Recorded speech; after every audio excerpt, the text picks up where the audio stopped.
Greetings, adventurer. Are you ready to delve deeper into the mysterious realm of complex numbers? The world of complex numbers is vast and full of secrets waiting to be uncovered. We're about to embark on a journey to learn more about it. In the last chapter, we were given a quest. The answer to it will be found at the end of your mission today. Let's not hold the suspense. With that said, let's begin.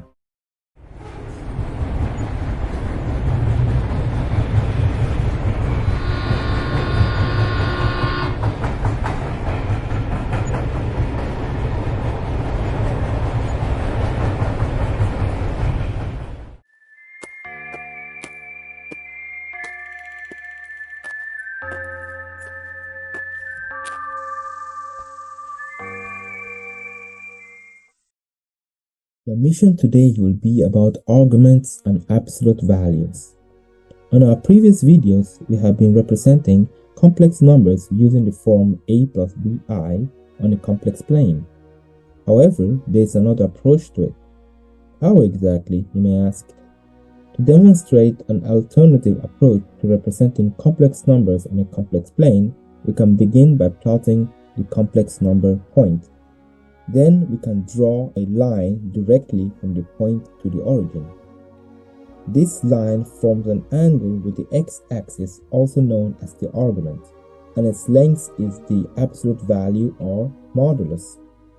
Using trigonometric ratios, we can represent the complex number using its modulus and the angle. To calculate the real part, we can use the equation cosine of x equal to the adjacent side divided by the hypotenuse, where the hypotenuse is the modulus or the absolute value and is denoted as r in the complex plane. This simplifies to give us that the real part a can be written as cosine of the angle multiplied by r. For the imaginary part, we can use the equation sine of x equal to o divided by h, where o is the opposite side and h is the hypotenuse. Therefore, the imaginary bi can be written as r sine of the angle multiplied by I, the imaginary unit. To find r, we can use the Pythagoras theorem. The base will be a and height b.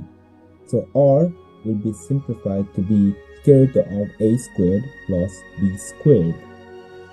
Combining the expressions of a and b, we can rewrite the complex number a plus bi as r cosine of the angle plus r sine of the angle multiplied by the imaginary unit.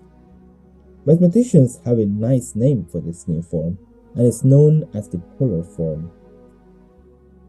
Let us now use our newfound knowledge to put this into an exercise by converting the a plus bi form to its polar form.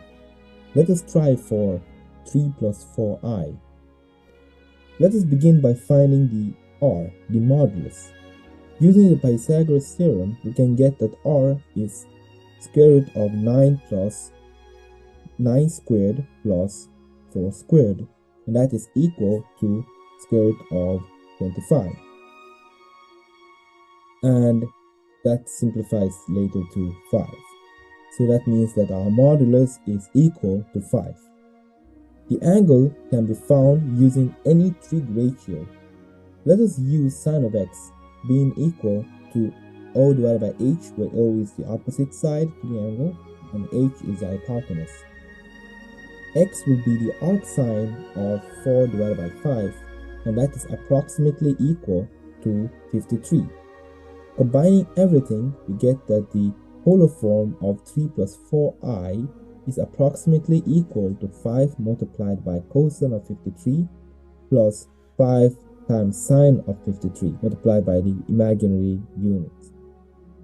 The journey is nearing an end. To continue further, here is a challenge for you to solve.